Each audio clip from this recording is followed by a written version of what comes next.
Hello everyone, ఈరోజు అయితే మనము స్ట్రాబెరీ మిల్క్ షేక్ చేసుకోవడానికి ఫస్ట్ అయితే చిట్టి స్ట్రాబెరీస్ తీసుకోవాలి వాష్ చేసుకొని. ఇప్పుడైతే మనం ఫస్ట్ స్ట్రాబెరీస్ని మిక్సీలోకి వేసేసుకుందాం. సో నెక్స్ట్ వచ్చేసి లిటిల్ షుగర్. మనమైతే వీటిని గ్రైండ్ చేసుకోవాలి. ఇప్పుడైతే next 1 cup of cool milk పోసుకోవాలి.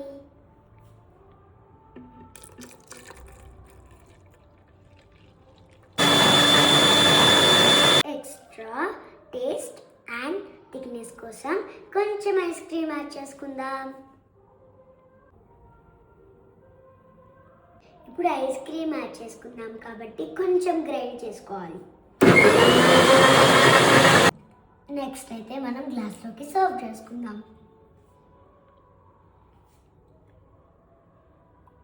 ఇప్పుడైతే ఫైనల్గా స్ట్రాబెరీతో టచ్ ఇద్దాం. ఫైనలీ ఎలా ఉందో టేస్ట్ చేసి మీకు చెప్తాను.